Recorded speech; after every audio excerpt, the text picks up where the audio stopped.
Hello guys, in this video we are going to talk about how to schedule Outlook to send email later.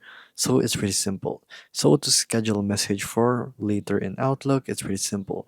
So a first note before we do so is this feature is not available for IMAP or POP accounts, only for other accounts that does not include the IMAP or POP account. So right here, it's pretty simple. So while composing your message, you will have to select the drop down menu and select the schedule send. So from there, you will have to select one of the defaults like the schedule, like tomorrow morning and Sunday morning, and you can customize the time and then send.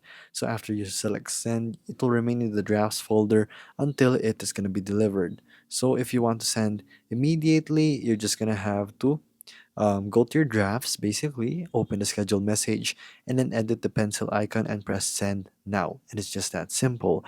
So that is how you send a scheduled Outlook to send to an email later.